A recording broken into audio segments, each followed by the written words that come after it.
Hello, everyone. Happy Mother's Day from me and the Language of Play.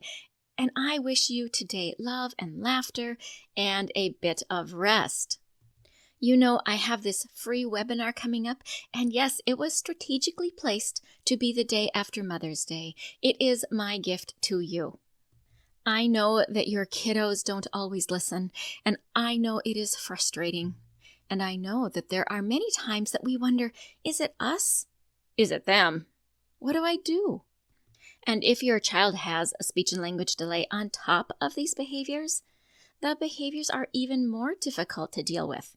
And funny thing is, maybe it's not even behavior per se. So if this piques your interest, or if you've been sitting on the fence about joining us, now in the last couple days here is your last opportunity to join.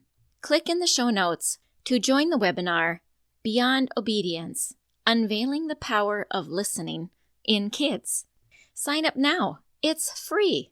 And happy Mother's Day to all your mothers, grandmothers, mothers, and mothers-to-be, and all of you that play the role of caregiving with children. For a special Mother's Day message for you.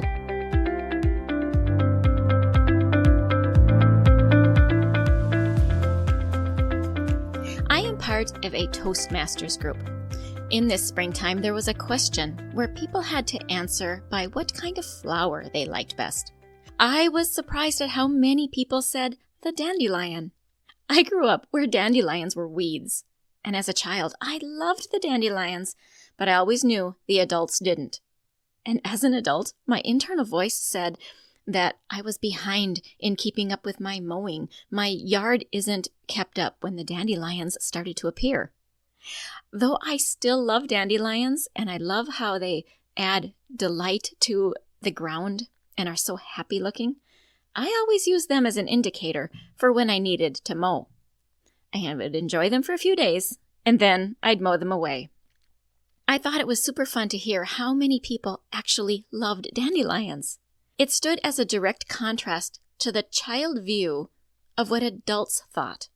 The funny thing is that I didn't realize that I still had that thought living inside of me about what other adults think. It's interesting because we all carry thoughts inside of us about what we think other people think that were planted there when we were children, and we never notice until something like this comes up. Well, right now in Minnesota, we have a thing called No Mow May, which is intended for people to not mow their lawns in the month of May. And the reason for this? It's to give the bees and other pollinators a good start for the season. Well, my lawn is longer than I like it to be. And it is uneven, and it's filled with dandelions, little violets, creeping Charlie, and a whole bunch of other little growing flowers that I don't know the name of. It's messy, and colorful, and beautiful. And it is a metaphor of my life. My life is messy, and it's colorful in multiple ways, and it's still beautiful. As I consider a special episode for mothers, I know that you are messy and colorful and beautiful. So with this idea in mind, I started thinking about a metaphor of flowers. And with millions of flowers to choose from, I chose the first few that came to my mind, and you may have different flowers in your mind, and that is beautiful too. So, when you find an identification with a particular type as I read, I encourage you to put a picture of that flower somewhere where you see it often. Maybe it represents who you are now, or who you are becoming. Or maybe it represents where you came from. By characteristics, I ask you, what kind of flower are you? Maybe characteristics by personality, or in the circumstances you're currently in, or maybe just how you feel today. You get to pick, Mama. You get to always pick the kind of flower you are today. It doesn't need to be the same as tomorrow, and it doesn't need to be the same as yesterday, which is really quite a great feature. So what kind of flower are you? What kind of flower do you want to become? Are you a daisy, hardy, cheerful, and you can grow among the rocks? Are you a rose? Beautiful, elegant, fragrant, honored by many, and has thorns. Are you a canna? Tall, bright, and attractive, the kind of flower that fills in the gaps and makes a statement. Are you bee balm? Sweet-smelling, complex, and loved by the delicate butterflies, curious hummingbirds, and many pollinators. Are you a lily? Clean, colorful, pure in shape and texture, prolific, robust, and bold. Maybe you're a tulip, an early spring flower, one of the earliest to welcome spring, bright, cheerful, tender, and lush.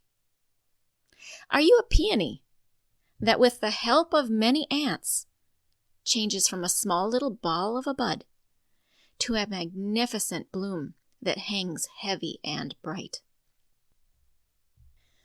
Are you a sunflower, moving your face always to see the sunshine, feeding the squirrels with your seeds you produce, and commonly growing under the bird feeders? Are you a coned flower, or echinacea?